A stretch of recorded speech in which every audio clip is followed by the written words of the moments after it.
نحمده ونصلي على رسوله الكريم اما بعد فاعوذ بالله من الشيطان الرجيم بسم الله الرحمن الرحيم رب اشرح لي صدري ويسر لي امري واحلل عقدة من لساني يفقهوا قولي.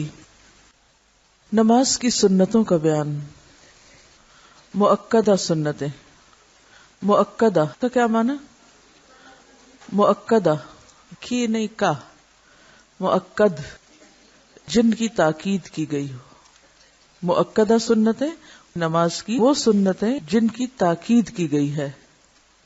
حضرت ام حبیبہ رضی اللہ عنہا کہتی ہیں کہ رسول اللہ صلی اللہ علیہ وسلم نے فرمایا: من صلی فی یوم ولیلۃ 12 رکعۃ بنی لہ بیت فی الجنہ 4 قبل الظہر ورکعتین بعدها ورکعتین بعد المغرب ورکعتین بعد العشاء ورکعتین قبل صلاة الفجر.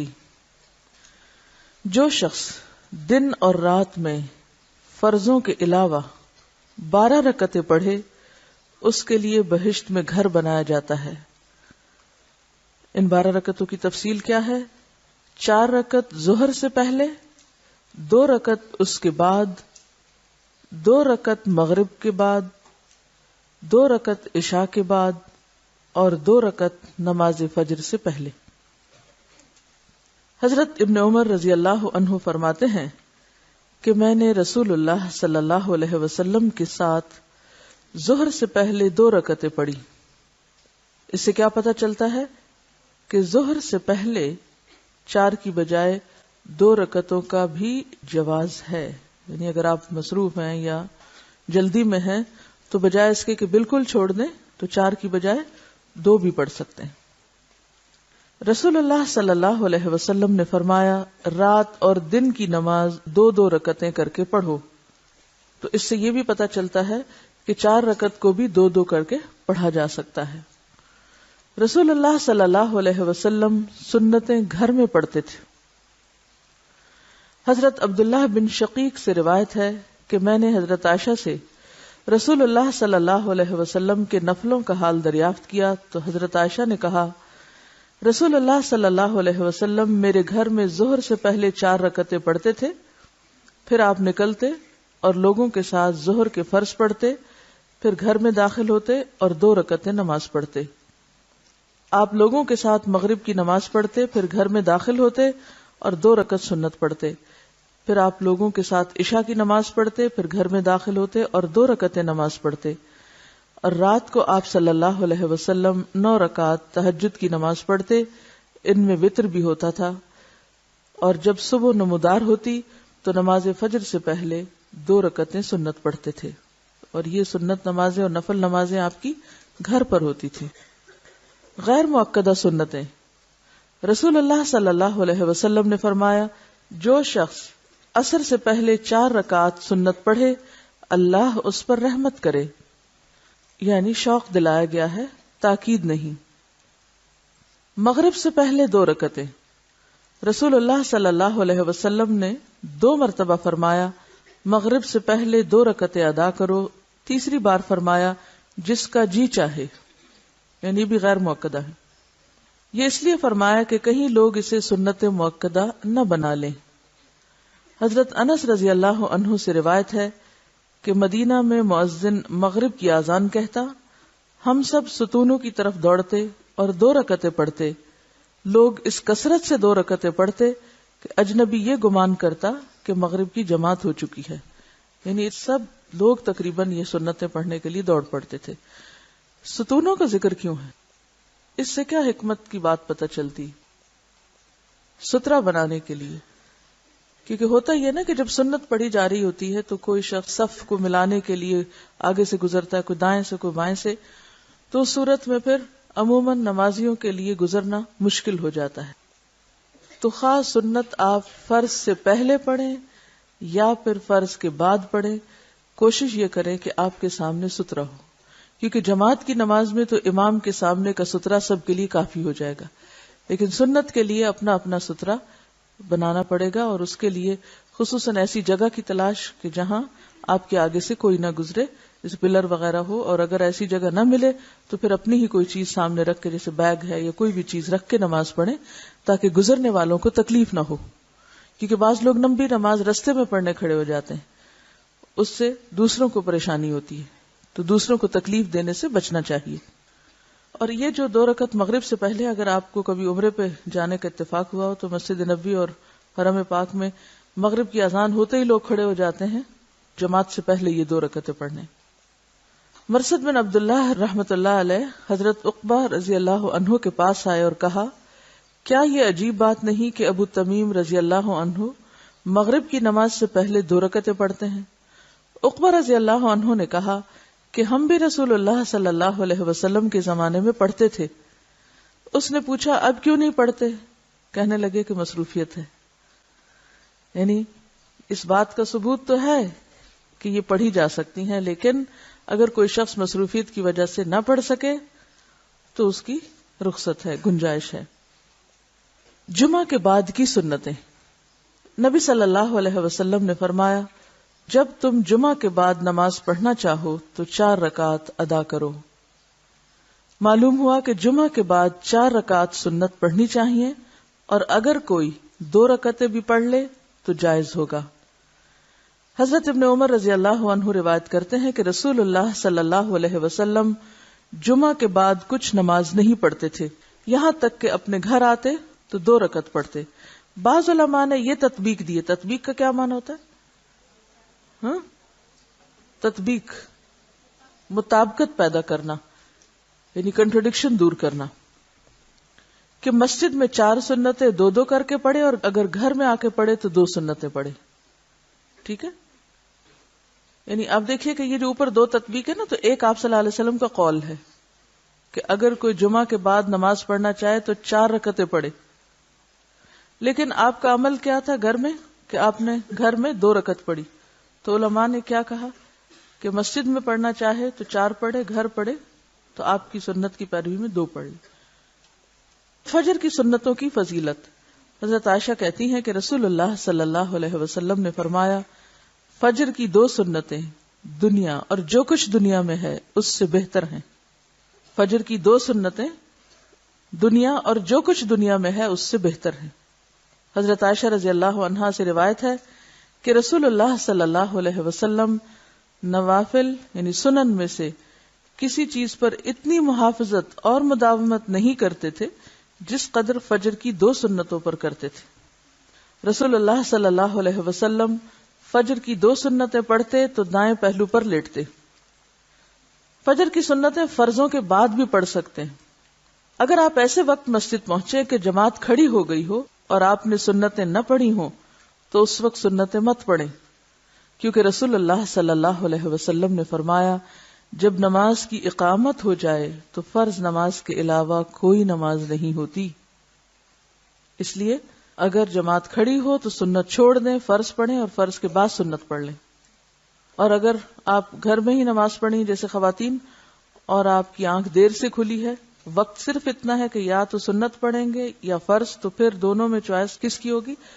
فرض کی۔ فرض اپنے وقت پہ پڑھ لیں اور سنت سورج نکلنے کے بعد پڑھ لیں۔ ایسی صورت میں آپ جماعت میں شامل ہو جائیں، فرض پڑھ کر سنتیں پڑھ لیں۔ چنانچہ رسول اللہ صلی اللہ علیہ وسلم نے ایک شخص کو صبح کی فرض نماز کے بعد 2 رکعتیں پڑھتے ہوئے دیکھ کر فرمایا، صبح کی نماز 2 رکعتیں ہیں، تم نے مزید 2 رکعتیں کیسے پڑھی؟ اس شخص نے جواب دیا، میں نے 2 رکعتیں سنت نہیں پڑھی تھی، اب ان کو پڑھا ہے۔ یہ سن کر آپ صلی اللہ علیہ وسلم خاموش ہو گئے۔ تو آپ کی خاموشی کیا تھی؟ آپ کی رضامندی۔ اور ایسی حدیث جس میں آپ کسی عمل پر خاموشی اختیار کریں وہ کیا کہلاتی؟ تقریری حدیث کہلاتی۔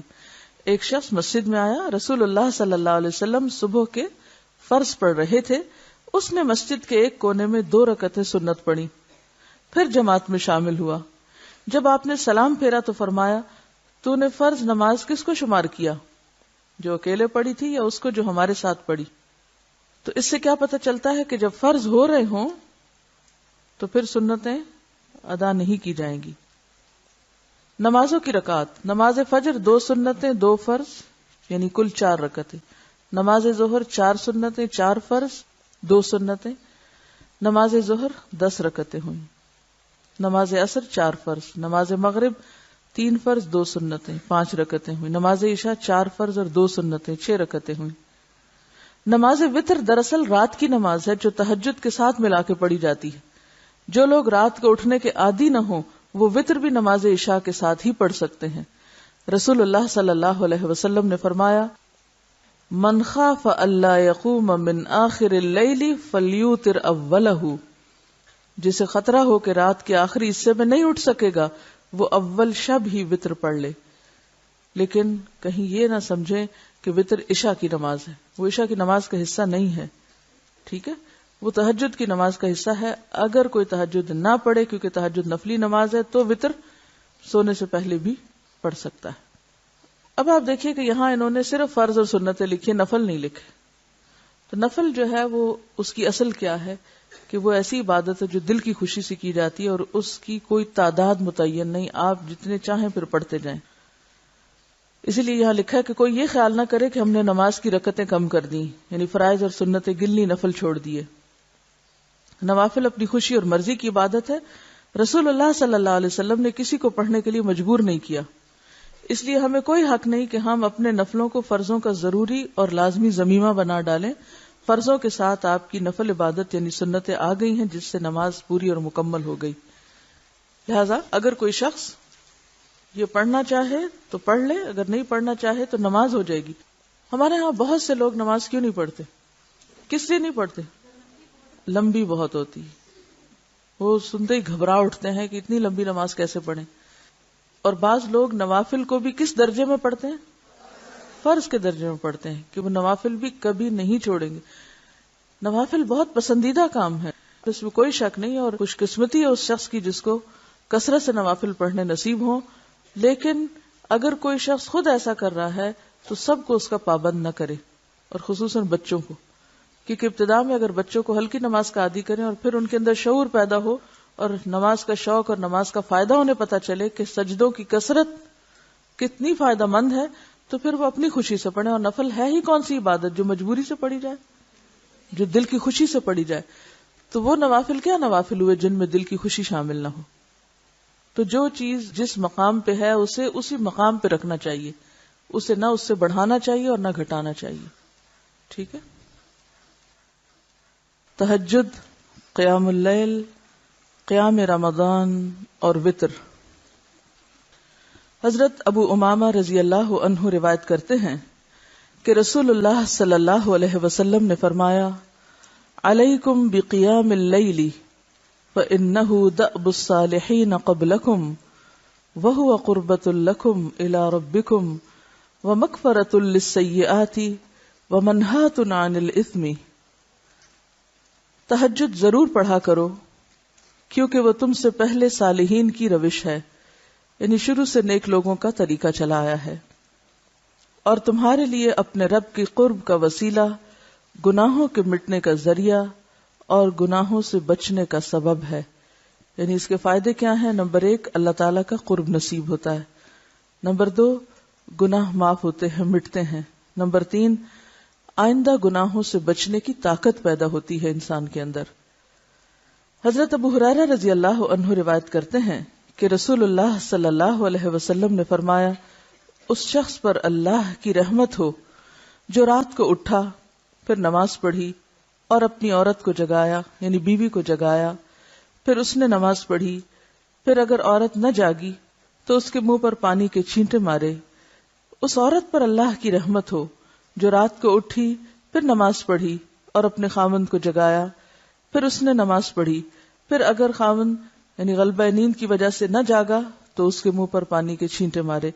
یعنی خیرخواہی کی انتہا ہے کہ آخری درجے تک ایک دوسرے کو نیکی اور تقوی کے کاموں میں آگے بڑھانے کا جذبہ۔ تو اس سے یہ بات پتہ چلتی ہے کہ نیکی کے کاموں میں انسان کو تنہا نہیں نکلنا چاہیے، گھر والوں کو ساتھ لے کر نکلنا چاہیے۔ اور چھینٹے آپ صرف اس وقت مار سکتے ہیں جب آپ کی دوسرے شخص کے ساتھ اتنی انڈرسٹینڈنگ ہو کہ وہ آپ کے چھینٹے برداشت بھی کر سکے، اور اگر عام زندگی میں دوستی نہیں، تعلق نہیں، تو پھر ان چھینٹوں کو بھی برداشت نہیں کرے گا کوئی۔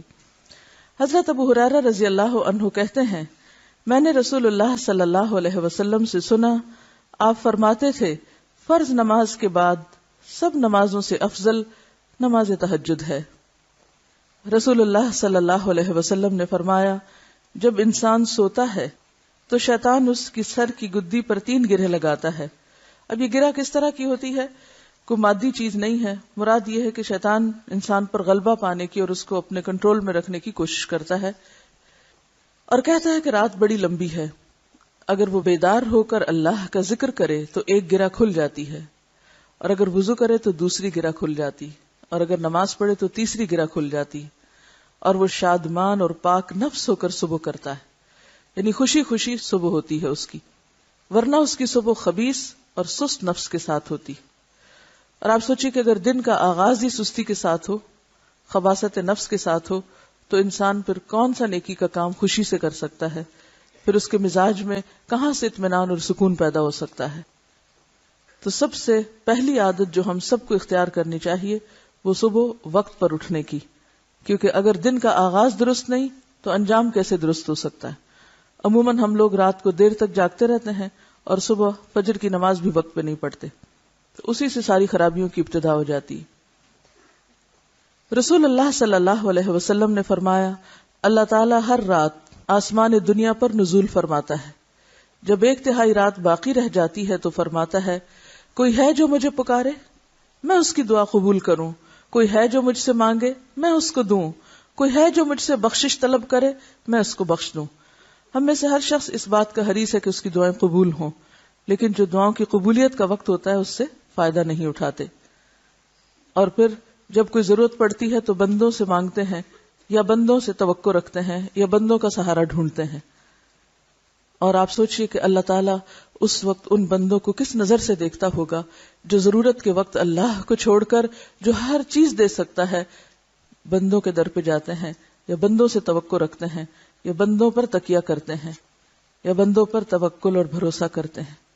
آپ خود سوچئے، ذرا تھوڑا سا اس بات کو محسوس تو کیجئے کہ جو قادر مطلق ہستی ہر وقت آپ کو دینے کو تیار ہے، اس کو تو آپ بھول جائیں، اور بندے جو کسی کام کے قابل نہیں ان پہ بھروسہ کر بیٹھیں اور ان سے امیدیں لگا بیٹھیں، اس وقت اللہ تعالیٰ کیا سوچتا ہوگا کہ میرا یہ بندہ کیسا ہے جو مجھے چھوڑ کر، مجھ سے منہ موڑ کر اوروں کے در پہ جاتا ہے۔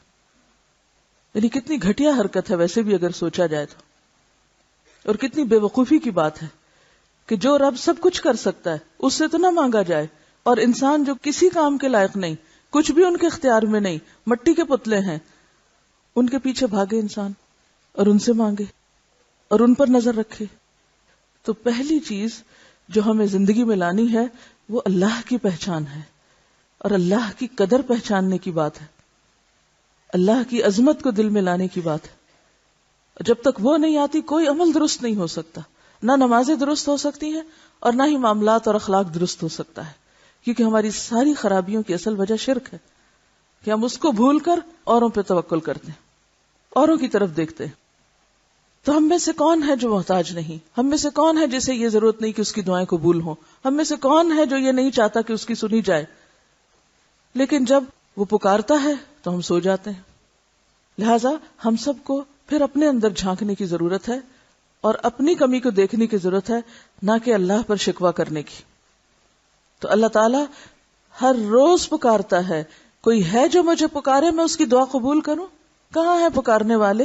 کہاں ہے ضرورت مند اور حاجت مند؟ کوئی ہے جو مجھ سے مانگے تو میں اس کو دوں؟ کوئی ہے جو مجھ سے بخشش طلب کرے میں اس کو بخش دوں؟ دیکھیں کب تک ہم سوتے رہیں گے اور اس سے استغفار نہیں کریں گے؟ کہیں ایسا نہ ہو کہ اس مصیبت میں جا پڑے کہ جہاں پھر سونا نصیب ہی نہ ہو، جہاں پھر کوئی سو ہی نہیں سکتا۔ نبی رحمت صلی اللہ علیہ وسلم کا شوق تہجد، حضرت مغیرہ رضی اللہ عنہ فرماتے ہیں رسول اللہ صلی اللہ علیہ وسلم نے رات کو تہجد میں اتنا لمبا قیام کیا کہ آپ کے پاؤں سوج گئے۔ آپ سے سوال ہوا آپ اتنی مشقت کیوں کرتے ہیں؟ آپ تو اللہ کے پیارے ہیں، اللہ کے قریب ہیں، آپ کیوں اتنا تھکاتے ہیں خود کو؟ حالانکہ آپ مغفور ہیں، یعنی آپ کی تو ہر چیز بخشی جا چکی ہے، یعنی آپ تو اللہ کے چنے ہوئے بندوں میں سے ہیں، آپ پر تو اللہ کی رحمتیں ہیں۔ آپ نے فرمایا کیا پھر میں اللہ کا شکر گزار بندہ نہ بنوں؟ یعنی اگر اللہ نے مجھ پر اتنا انعام کیا ہے، اتنا کرم کیا ہے کہ ہر نعمت سے نوازا ہے، نبوت کی نعمت سے نوازا ہے، بخشش اور رحمت کی نعمت سے نوازا ہے، تو پھر کیا مجھے شکر گزار نہیں ہونا چاہیے؟ یہ سب کچھ پا کے پھر سو جانا چاہیے، پھر آرام کرنا چاہیے، پھر اسی رب کو بھول جانا چاہیے جس نے یہ سب کچھ دیا؟ تو شکر گزاری کیا ہے؟ نعمتوں کا اعتراف، اور نعمتیں پا کر نعمت دینے والے کو یاد رکھنا، اس کو نہ بھولنا اور اسی کو نمبر 1 رکھنا۔ نیند سے جاگتے وقت یہ دعا پڑھیں۔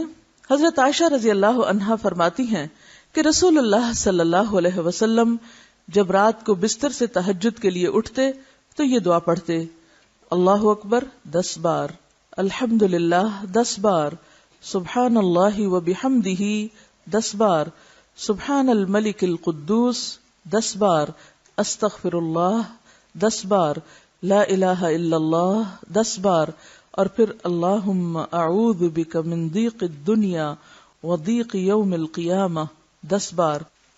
یہاں گنتی کا ذکر ہوا ہے کیونکہ 1 سے زائد تسبیحات ہیں، اور 10 بار گننا کچھ مشکل بھی نہیں۔ ساری تسبیحات پڑھ کے اللہ کی بڑائی بیان کر کے، اللہ کی تعریف بیان کر کے، اللہ کی تسبیح بیان کر کے، استغفار پڑھ کے، لا الہ الا اللہ پڑھ